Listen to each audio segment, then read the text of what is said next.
the Codecamp for 10 or so years. There's my contact info, so you can reach out to me or find me later as well. I'm here to talk to you about community, what community has meant for me, how community has shaped my career, how community can help you guys.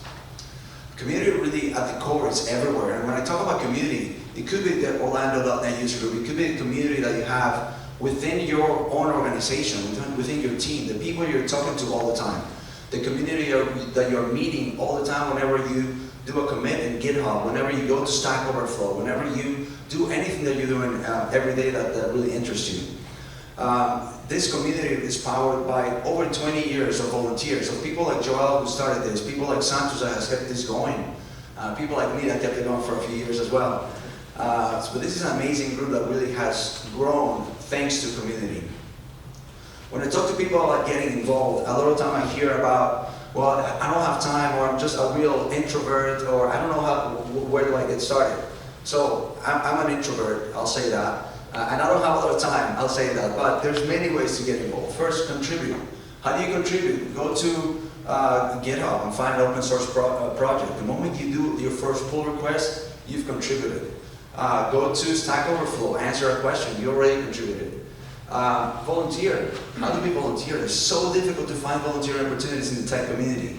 Well, you guys are all here. On your way out, look around. If there's something on the floor, pick it up. You just became a volunteer. You just became part of this community. Go to Santos and say, hey Santos, do you need any help? Can I pick up some water? You became part of the community. Sponsor.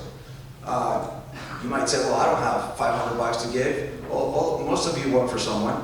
Go to your mom and say, hey, this is amazing user group. There's an amazing event that's all free. What if you pay $500 so that the group can continue growing and can continue bringing amazing speakers and amazing events to here? And attend. We can't have events like this if people like you are not sitting up there watching, learning, interacting, turning to the person next to you, to the left and right, and saying, hey, nice to meet you, my name is Esteban. Oh, you also do .NET, let's talk. And speak. You know, I know it's not easy for everyone to get up and speak in front of a large group. Start with 5 people. Start just talking in the mirror and learning about it. But it's really an amazing way to get involved. So just a little bit of background on how I got started in the community. So back in 2001, I learned about this thing called .NET, and I had my 10 or so people in my office that I interacted with quite a bit. Around 2004, I learned about this amazing group that was meeting downtown at the library downtown. And I went and I saw it, I was like, oh my God, there's other people doing .NET. So then I started talking to them. I would come back every few months. It wasn't really an everyday thing for me. Then around Codecamp 2008, I was inspired by seeing all these people talking and teaching me things. I was like, I want to get back. I think I have something to share.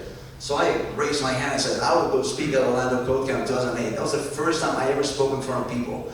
I was so scared, I was sweating. I had like 5 or 6 people in my room. It was not a great talk, but what that did, it actually gave me the confidence to go to the next step. Then for the next Codecamp for 2009, they were looking for volunteers to look after the website. I was like, it's MVC and SQL. I was like, I'm an MVC developer, or at least I can be. I raised my hand. So now I was the director of technology for the Orlando.net user group. But the cool thing about it is that not only I got to play with MVC, but I got to see all these people using the website. The ramp up to Codecamp was like, okay, we had 5 people a day. All of a sudden we had 20 people a day, 100 people a day, 200 people a day. Oh my God, can we handle this? And it was like a really cool way to learn it. And then at the end of the Orlando Codecamp, both the president and the vice president, not together, but they all left. They left to a different state. Hey, we need a new leader. I'll raise my hand. So now I'm the president of Orlando.net user group online. So it was a funny way to get there.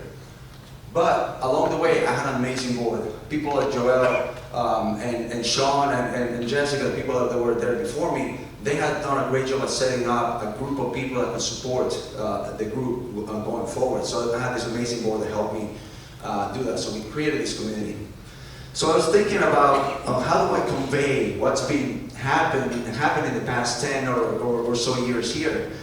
And the one common theme for all the Orlando Codecamps for the past 12 or 13 years has been the amazing t-shirts that you have. So I don't know if Leon made it in here, but we have these great designs. I mean, a lot of you are wearing this, I'm about to say they're Star Wars themes, really cool shirts based on the movie. So I figured I'd take you through a journey through these t-shirts, because every single one of the code camps can tell me what was going on around that time. So we started in 2010 with this lady named Diane out of Tampa. Helped us design this t-shirt. Within the state of Florida, you see all the sponsors, you also see every single one of the speakers. So looking through, I was like, oh, I remember that guy, I remember that girl, I remember all these different people that helped us make Orlando Codecamp amazing in 2010. Then we joined forces with the .NET New group. They had the day of the DNN. Now our Orlando Codecamp that had about 100 people, that became 150 people because we joined forces with them. So now we're growing, and the community is getting bigger. And the cool thing about it is that as we're walking out of these places, I'm starting to see familiar faces. I'm starting to see people connecting. I'm starting to see people working together because they met at a Codecamp. I'm starting to see people talking even more when they're at a .NET user group because they met at the last Codecamp and they bonded over Link, or they bonded over, you know, the new .NET 3.5 features, right? So it's pretty cool. Then we got Windows Phone. So that was 2012. Windows Phone was a big thing, so we had a Windows Phone themed shirt. Then we decided that Orlando Codecamp landed around St. Patrick's Day, so why not do some beer themed shirts? Then we got into responsive designs. So, by the way, if you see Leon made, starting on the 2 shirts ago, he started making every single one of these shirts. So now looking back, I'm like, oh my God, this is what's happening. By the way, these are a little wrinkled because they're in the back of my drawer somewhere, right? So these are all, I took pictures of these a couple of days ago. Then, you know, again, we decided that alcohol was fun, so we made another drink-based shirt. 2 versions, you know, volunteer or attendee and volunteer. Then we're like a little more wholesome. We're in Florida, orange juice related things, so with this citrus shirt. Then back to, we're always running this around St. Patrick's Day, so that was our St. Patrick's Day related shirt. March Madness got us that. And you know, along the way, you know, the shirts are a great way for us to kind of come together. And whenever sometimes I'll be walking around, I'll see someone wearing, it's like, oh my God, that's a 2014 shirt, and we'll come and say hi and just like kind of bond a little bit over that. And that's our overall Orlando.net shirt that is still around somewhere, at least it's in my closet. So anyways, that happened from 2010 to 2019. Then 2020 happened. And, you know, I was ready to speak here. 2020, I think you guys canceled it last minute. And then we haven't had one of these for 2 years, 21, 22, 3 years. Now we're back, and I look around and I get so excited because I know that the moment that we're walking to our cars, the moment I'm walking to my car, I want to be thinking about the conversation I had someone about AWS, or this conversation I had someone, and yesterday I was talking about Stack Overflow, the conversation I had someone about GitHub, the conversation I had with some of these amazing consulting companies over there giving away a drone. Like there's all these different things I want to be thinking about when I go home, and that gets me super excited and super energized. We are in a new world. Today, 2023 is completely different than what 2020 was, to Joel's point. We are in a remote yet connected world, right? Most of you, I know I spend most of my day in front of a camera, people see from here up, and I'm just talking all day to a camera. Getting to see people in person is such an amazing opportunity, so take this opportunity. Find other ways to connect with the community. Because yes, we can be connected remotely all day long, but there's such a big value about meeting people in person, having a face-to-face conversation, creating a community. And if you have this community, I mean, right now we have, you know, here at Codecamp, you know, hundreds of people. There's an opportunity for you to recreate this community.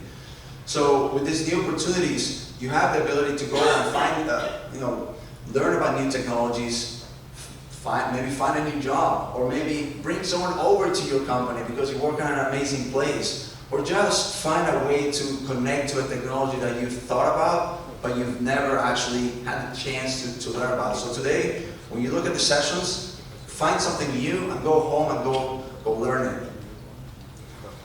Meet someone. I'm sure there's more than one person that if you look to your right or your left, you've never met him. When I'm done, say hi. Hi, my name is Esteban, and I'm a .NET developer. I'm here to learn. Let's chat. It's so powerful. I know for some of us who are very much introverts, it's very difficult to do, but I promise it's going to be worth it. Keep attending. You're all here, so you're already winning. Next time there's an event, go. Find a meetup. Go to meetup.com, Orlando. There's a few events that have made them their way back to in-person. Even if it's not in person, find a way to join remotely. Make those connections. What I tell people is, whether you're going there in person or remotely, don't just go there and leave. Go there, stick around, say hi. How can I help? Santos, you need a volunteer? Yeah. Well, or just say, hey, here, I brought water. And that's, you already made it part of the community.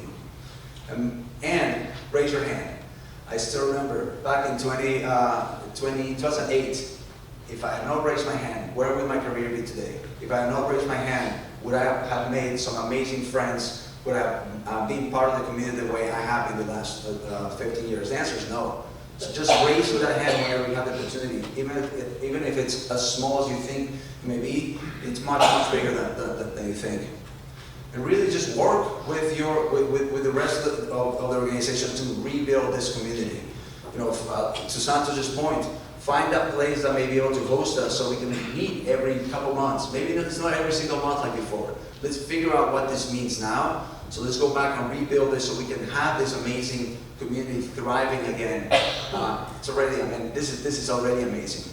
So with that, I want to thank you. I want to encourage you to learn a lot today, and I appreciate you guys having me here today.